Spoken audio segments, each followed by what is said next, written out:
Hey guys, here's how to help support the show. First of all, sign up for the podcast feed, iTunes, Stitcher, RSS, and all that stuff at scotthorton.org. Secondly, head over to scotthorton.org/donate, and anyone who donates $20 right now, you'll get to the front of the line to get the audiobook first when it comes out, the audiobook of Fool's Errand, Time to End the War in Afghanistan. Anyone who donates $50 or more to the show gets a signed copy of the book, Fool's Errand. Anyone who donates $200 or more to the Scott Horton Show gets a lifetime subscription to Listen and Think libertarian audiobooks. And listen, I really appreciate the monthly subscribers. Some of you donate $5, $10, $20, $30 a month, this kind of thing. Some even more. Really appreciate that. They go a long way to helping the show continue. So sign up for the monthly donations there if you want. And also, if you sign up at patreon.com right now, patreon.com/Scott Horton Show, to donate at least $1 per interview there, you will get 2 free audiobooks from Listen and Think Audio. That's at patreon.com/Scott Horton Show. And again, scotthorton.org/donate. Shop Amazon.com by way of my link. And hey, leave me a good review on iTunes, Stitcher, or Amazon.com if you've read the book. And of course, share the shows on social media if you can as well. Thanks. Sorry I'm late. I had to stop by the Wax Museum again and give the finger to FDR. We know Al-Qaeda, Zawahiri, is supporting the opposition in Syria. Are we supporting Al-Qaeda in Syria? Well, it's a proud day for America. And by God, we've kicked Vietnam syndrome once and for all. Thank you very, very much. I say it again, you've been had. You've been took. You've been hoodwinked. These witnesses are trying to simply deny things that just about everybody else accepts as fact. He came, he saw, he died. Well, we ain't killing their army, but we killing them. We be on CNN like, say our name, bitch, say it 3 times. The meeting of the largest armies in the history of the world. Then there's going to be an invasion. All right, you guys, introducing our friend Nasser Arrabyee. He's a reporter based out of Yemen, lives there in Sana'a, Yemen. Used to report for the New York Times and the Carnegie Endowment, and lots of places you can find him online. Nasser Arrabyee, his writings in English, and also he runs Yemen Now, Yemen Elan, yemen-elan.com. And I'm very grateful. He's spent the last couple of years keeping us updated on the state of America and Saudi Arabia and United Arab Emirates, I guess among some others, war against the Houthi-Saleh government in the capital city of Sana'a there in Yemen, which they took from the American and Saudi sock puppet Hadi back at the beginning of 2015, which precipitated the current state of war. Welcome back to the show. How are you doing, Nasser? Fine. Thank you very much, Scott, for your interest. Very happy to have you on the show here. Very grateful. So we got to start out with the worst of the bad news first. This is almost unbelievable to me, sir, but I guess, we've covered this on the show, and over the last 6 months, I've talked with Clara Minera from Doctors Without Borders, and she told me in March that there 30,000 people had cholera. And then she told me in June it was 300,000. And then she told me in late August, September, that it was up to 700,000. And now the Red Cross reported, I think yesterday or the day before yesterday, that they estimate 900,000 Yemenis. Almost 1 million people have cholera now. Is that right, Nasser? Does that fit with your understanding of the situation there? 900,000 people? Yes. For cholera, it is this, and even more. But the humanitarian catastrophe is not only in cholera, it's in even more than cholera. Cholera is just one thing of what this Saudi-made catastrophe is doing in Yemen. The Saudi-made starvation is now killing millions of Yemenis. And We have been under blockade now for about 3 years, and only last week, Saudi Arabia declared one more blockade, let me say so. One more, or new blockade and new war. This is the new thing that we could talk with you and your audience, Scott. New blockade and new war now, after 3 years of massacres and exterminations in Yemen. And now, what and exactly you can ask me what? You mean they're escalating the blockade? Yes.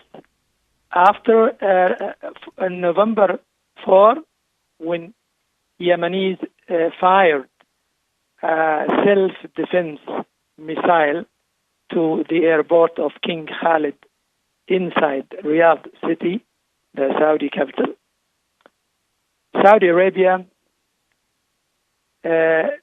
considered this as a turning point in its aggression. And it considered it as an act of war from Iran, as it said, not from Yemen, but from Iran. And this is why it is a new turning point in this Saudi or U.S.-backed Saudi aggression. Saudi Arabia declared that it would close all the boats, sea, land, and air boats of Yemen, which were already closed, in fact, with just little humanitarian relief that was allowed to enter from time to time because of the pressure of the human rights groups and UN agencies.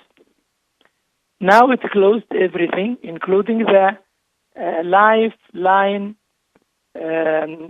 port of Hodeidah, which is the only port that Yemen receives its imports and its foodstuffs, actually. So this is even more important than the cholera, as I told you. And now, United Nations yesterday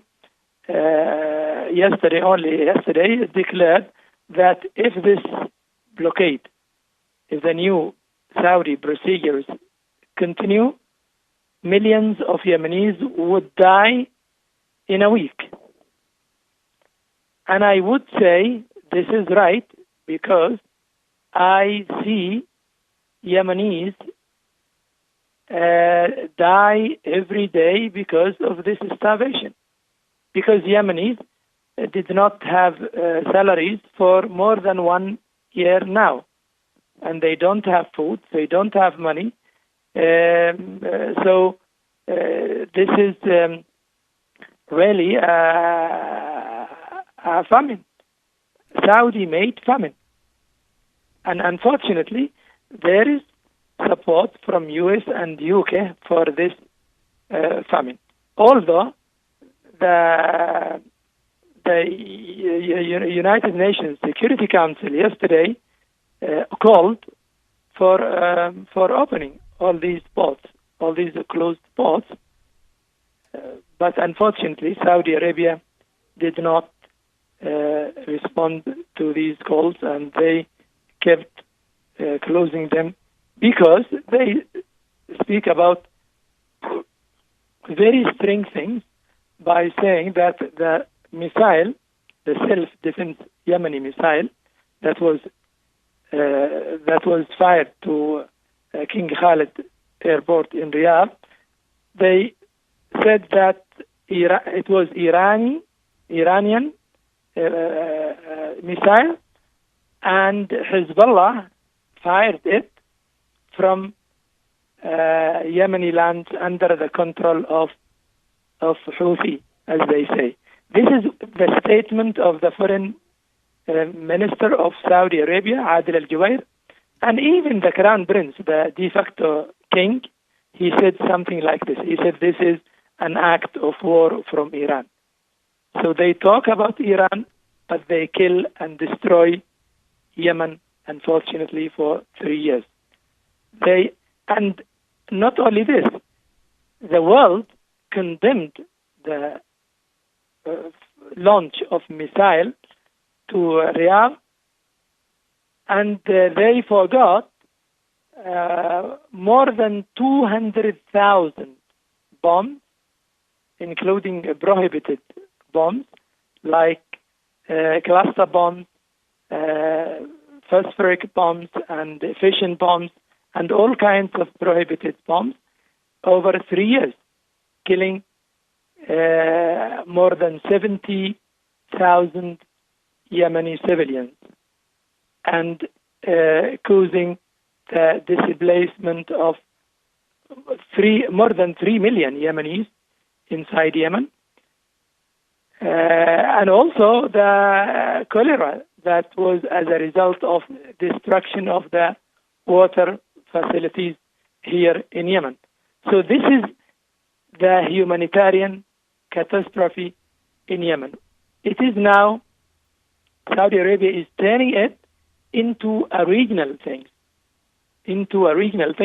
It is connected, the missile, to two countries, Lebanon and Iran, while the country that is under the bombardment for 3 years, under killing and destruction, is only Yemen. This is now the problem that must the free people of the world help as much as they could. And we hope that there will be some kind of help from there or here, because it's, if this famine and this starvation continues, people will die in hundreds and in thousands daily. And this will be, of course, a shame on the human community. I got bad news for you, Nasser. I interviewed Walter Jones, the Republican from North Carolina from the House of Representatives, the other day, and he was just beside himself with frustration that he can't do anything. He's trying. Him and some others, the Progressive Caucus of Democrats and the Liberty Republicans, they're trying to do something about this, but they're just outnumbered for now. And their resolution to try to stop it ended up getting broken down in the Rules Committee. Supposedly, they're going to at least have a floor debate on a non-binding resolution, but it'll be an opportunity to get some real publicity out. But, we have too many wars, so people start tuning out. If we were only doing this to Yemen, then it would be the center of attention. But when there's 9 different wars, people just don't bother. It's just too much. Exactly. I'm sorry to say, I know it's the worst one we've got right now. Let me take this opportunity to thank Walter Jones and Ro Khanna and all these representatives in the House of Representatives. We follow them. We follow what they are doing, and we are very grateful for them, and we know that they are doing their best. And I'm in contact with them, actually. I follow what they are doing, and we also from time to time we tweet and retweet what they are doing. Mm-hmm. But also we rely on these people. We rely on these people because what's happening in Yemen is dangerous, not only to Yemen, as I always say, but also to United States and to the international community, because what Saudi Arabia is doing now is beyond the reason. It's asking for the impossible from Yemenis, because the missile attack, which is the second to Riyadh, it is the second, but this one was completely different. And if you have time, we can talk. They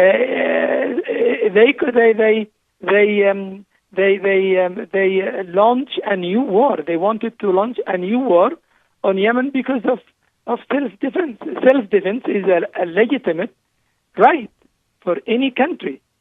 And talking or escaping to Iran and talking about Iran is very funny thing, because they say that it was smuggled from Iran. It's impossible. It's impossible to be smuggled this time, because the boats, all the boats, I mean, sea, air, and land of Yemen are under the control of Saudi Arabia. So how could Iran smuggle something like this? I mean, big missile. And for those who talk about Iran, we would tell them that Yemen, we have in Yemen experts, and we had a lot of missiles, from the Russian missiles and Korean missiles, and now they modify it. Iran could help by email if they help, or Hezbollah, or anyone in the world who can help. He would help in some know-how or in some experience, not in smuggling. Smuggling is impossible. But we know, of course, when we hear Saudi Arabia talking about smuggling the missiles from Iran, we know what Saudi Arabia means. We understand that it is very embarrassed. Saudi Arabia is very embarrassed to tell the people that after 3 years, now it is being attacked by long-range ballistic missiles from Yemen to Riyadh. And of course, Yemenis now, Houthi and Saleh, and all Yemeni patriotic forces confirmed to Saudi Arabia that missile attack would continue, and this is a legitimate right, would continue as long as Saudi aggression and blockade continues. Of course, what we would do. Right. Well, and Jason Ditz points out at news.antiwar.com that even the Saudi officials, just like the Yemeni officials, at the same time identified the missile as a Burkan 2H, which is a Yemeni manufactured missile. And they admitted that first before they decided to spin it and claim that it came from Iran. And then, as you're saying, came from Iran, what, through the blockade? They shipped a bunch of missiles, the Iranians did, to the Houthis in Yemen, and then they unloaded them at what port? I mean, this is obviously a lie. If it's not a lie, then come on with the details. And they don't have any details because they're lying. You know, they said a very silly thing. They said that it came in boats through inside the sacks of flour. This is very funny thing. Nobody could inside what? It. Inside what, Nasser? Inside the bags of flour. Bags of flour. Oh, okay. Yeah, like Saddam Hussein's nuclear weapons program was buried in the back garden. Remember that? Nobody could believe such silly things. You know. So we in Yemen, we just laugh here. We laugh, but the problem here is that we feel that there are a lot of people who can be misled and who believe what Saudi Arabia is saying. But for Yemenis, they are laughing. They are laughing.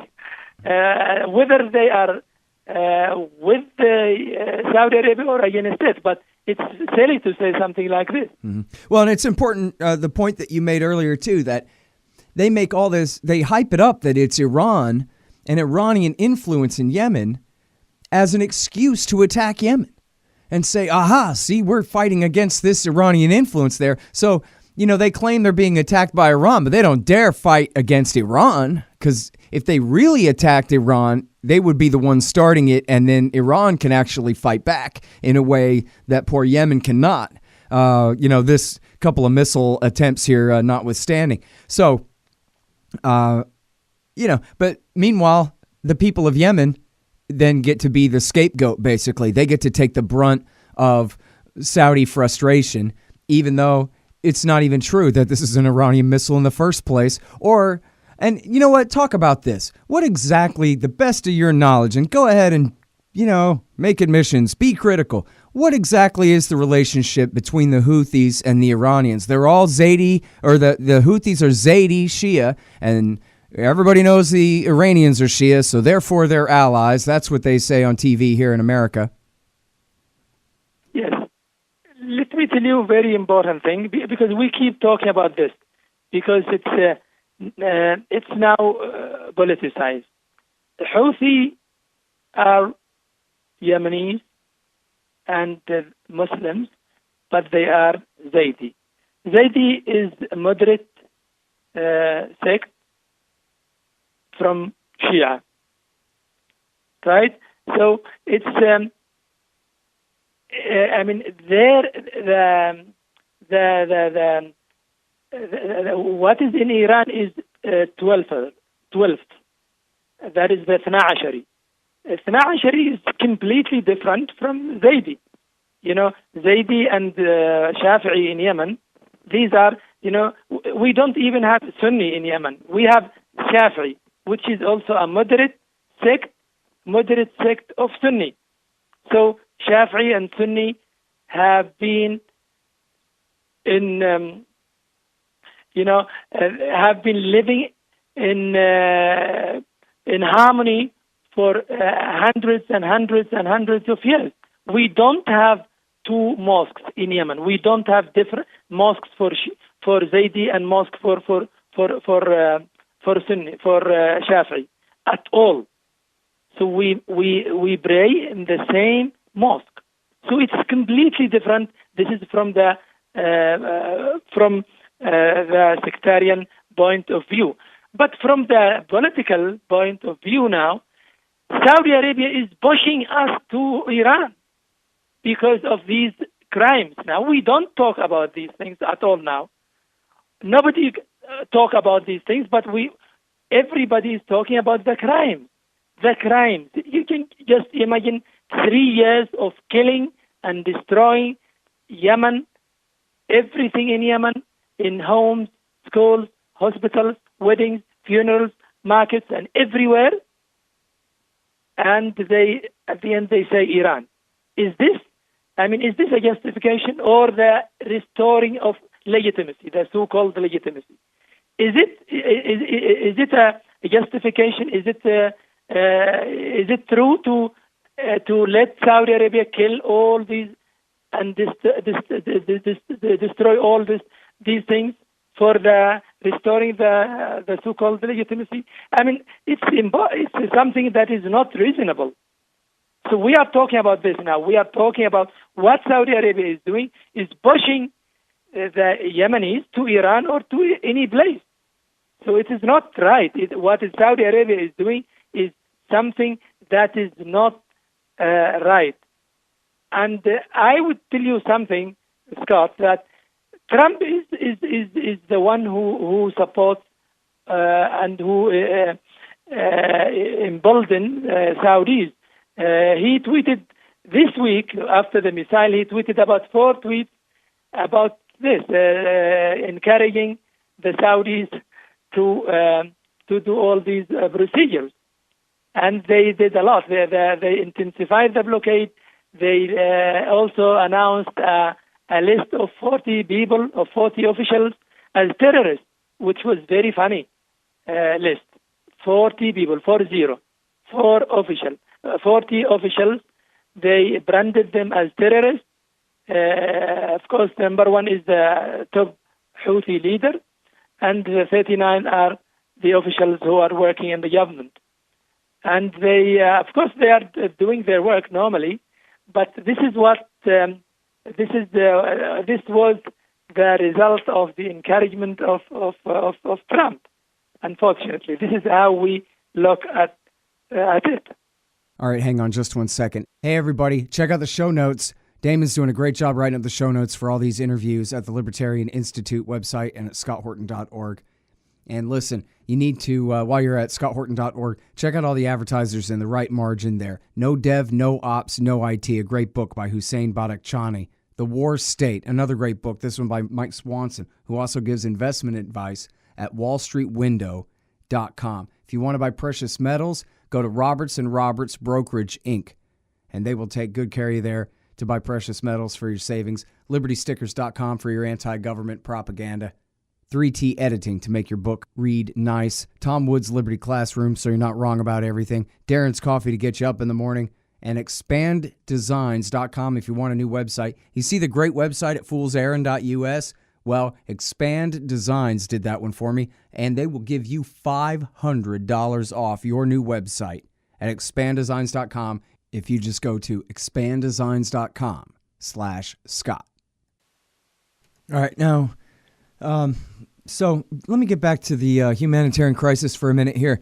The media likes to say, and I've seen some pro-war hawks kind of glomming on to the number 10,000. Oh, look, I saw right-wing, I guess Likudnik, pro-Israel lobbyist type on Twitter saying, look, it's only 10,000 people have died, and anybody who says it's more than that, that's just Houthi and Iranian propaganda.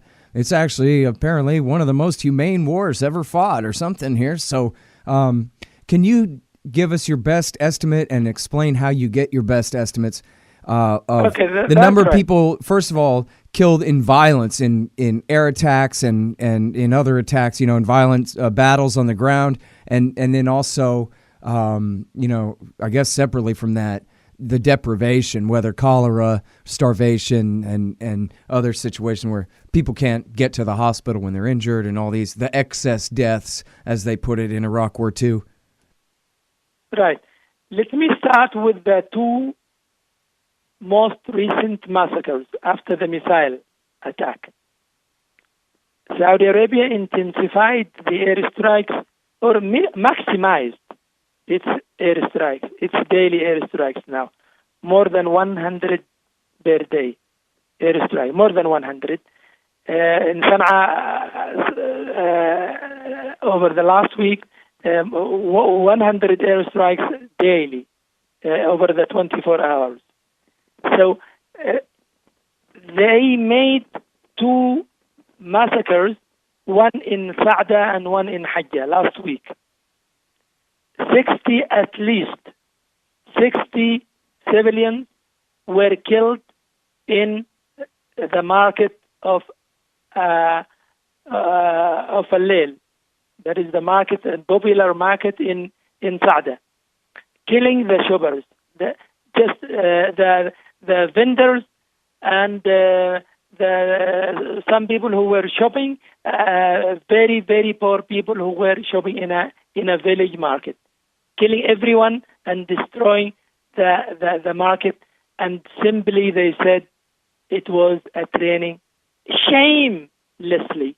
They just said, no, it was a training camp with 5 Iranian military experts or missile experts inside. And the media of Yemen and the media of the world showed that it was a village market with very poor people taking their needs from this market. Right, and that is true. That was widely reported. Yes. The second massacre was here in Hajjah only yesterday, or the day before. Also about 60 in 3 houses. In 3 houses, about 20 men and women and children. But then when the responders came to help, they were killed also. So about 60. This is what Saudi Arabia is doing when it's angry. When the Saudi officials are angry, they just come and kill people. So those people who say there are about, UN, let me say, UN estimates, when UN estimates that about 10,000 Yemenis, 10,000 Yemeni civilians were killed over the 3 years, I would tell them that this number is not updated, and United Nations does not hide this. They tell us, the United Nations official here in Yemen know that this number is not updated for about 18 months, or more than 18 months. It is not updated. They say we do not have documents. They say the health facilities were destroyed. About 60% of the health facilities that the UN was depending on are already destroyed. They can't report to UN. They can't document anything. And by the way, most of the massacres are not in Sana'a. The health facilities are in the cities, not in the countryside, not in the villages. And most of the massacres happen in the countryside, in the villages, in the rural areas, not in the urban areas. Which means these victims are not documented at all because of many difficult things, even before this Saudi aggression. So my estimation for the Yemeni civilians who were killed over the 3 years in homes, hospitals, schools, funerals, weddings, markets, and farms are more than 70,000. 70,000. How I know this number? I have a lot of local groups who also have statistics, and I mentioned a lot to some people who call me to ask about this number, because I tweeted this number always, and I tell them about my sources. Many local groups say this. UN agencies acknowledge that they did not update their figures, and my own observation as a journalist from the very beginning, I followed every massacre, allows me to say this number and even more. And this, when we talk about 70,000 Yemeni civilians were killed, we talk about the direct killing. We are not talking about those who die because of the aggression, like those who die because of the cholera, those who die because of the hunger or hunger-related reasons, and those who die because they couldn't go abroad for further treatment, and all these things. No, we talk about those who were killed by bombing, by direct bombing, by airstrikes. And now the Saudis and the UAE and the Houthi forces, they do still control the city of Aden in the south, right? The port city there? Yes. And so in terms of, the battle lines and the amount of territory that's controlled by the different factions, are the things changing at all, or it's just a stalemate now? Well, thank you very much for this question. The south, the so-called liberated part, like Aden, now is the most dangerous place in Yemen. Hadi is still in Riyadh. His government is still in Riyadh. No one here at all. No one. There are only one who was appointed by Emirates, by United Arab Emirates, who is there, who is in Aden. But let me tell you now that Qaeda, ISIS in particular now, they attacked the most secure place of security in Aden only last week, and they killed about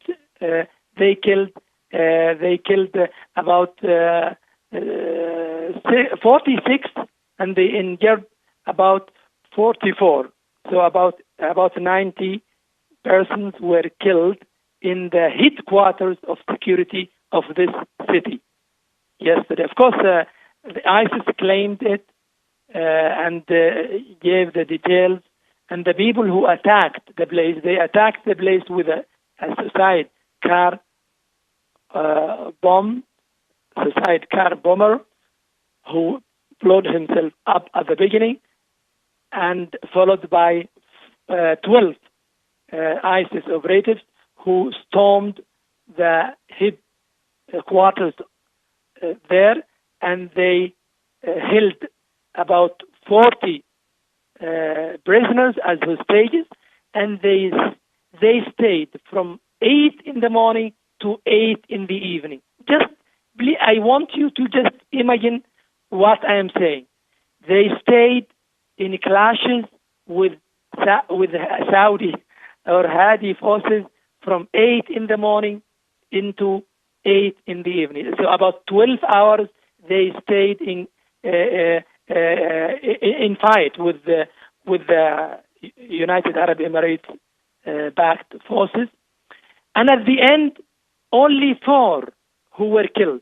4 ISIS operatives were killed. Only 4 from 12. Only 4. The suicide bomber and 3 others. And the other 8 ISIS operatives could, at the end of the day, they could escape. Where? They escaped to the city. So the city of Aden is a safe haven for Qaeda ISIS. All right, now You can just imagine those who call and who tell some UN officials to come to Aden to stay, because they want to. Saudi Arabia wanted to intensify its blockade by telling people to go to Aden, by telling the ships to go to Aden, the commercial ships or the flights to go to Aden. Nobody can go to Aden because of these things. No one from Europe or from United States can come to Aden because he could be killed in minutes. But unfortunately, Saudi Arabia is trying to tell people that Aden is safe. It is not safe because of what happened only the day before. I think you heard about this, or you read about it. No, actually, I had missed that one, but doesn't surprise me. I actually did see there was a guy wrote an article, and he had a map from, I don't know if it was Jane's Defense or something. Somebody had done a map of the territory that's now outright controlled by Al-Qaeda, or what they used to call Al-Qaeda in the Arabian Peninsula there. I don't know, exactly which groups call themselves what. But, it's also reported, Nasser, that Trump, I guess, Obama really had kept at least the CIA drone war going against these guys, or at least some of their leadership, really the whole time. And Trump apparently has now put special operations forces, military guys on the ground in a couple of different raids, which have at least 2 of which have led to civilian casualties and have been total debacles. But America's really, is it your understanding then too that America's really fighting on both sides of this war right now, fighting against the Saleh Houthi government in the capital and in the north, and by way of the Saudis, working with the Saudis on that, and then at the same time fighting against, to some degree or another, fighting against the Al-Qaeda or ISIS forces in the south and east of the country. Is that right?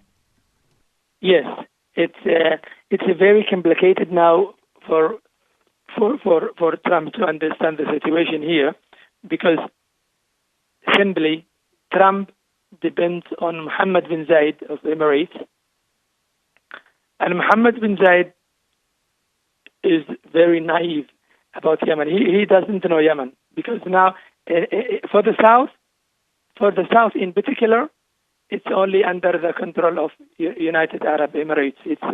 They are the decision makers, and they are doing everything. Qaeda is expanding now in the south for 2 reasons, or 3 reasons actually, at least. The first one is because of the conflict between Saudi Arabia and Emirates. It's not actually a conflict in the high level. It's because Mohammed bin Zayed and Mohammed bin Salman are in a big harmony, and they're okay. But the problem is under in the lower level. Saudi Arabia has the Brotherhood and the Qaeda and ISIS bro people, those who are connected with the Qaeda ISIS people. These are the men of the supporters of Saudi Arabia in the south, Brotherhood and Qaeda ISIS. Let me say the tribesmen who are close to Qaeda ISIS in the south. And the United Arab Emirates has only the Salafis and the Iraq. Iraq is the separatist. This is the some of the socialists, Marxists, and those who talk about separation of the South. So we know that it is a problem. This problem, the problem of the South, is one of the essential problems of Yemen since 2006, not from now. So when Trump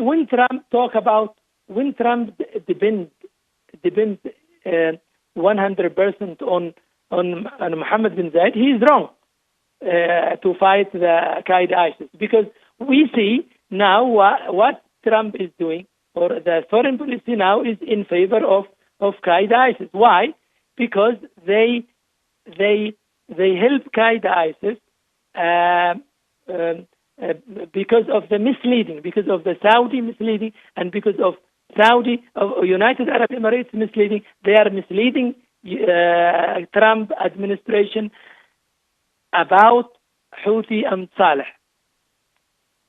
And we know that Trump administration doesn't care about it. What they care about is only about Qaeda.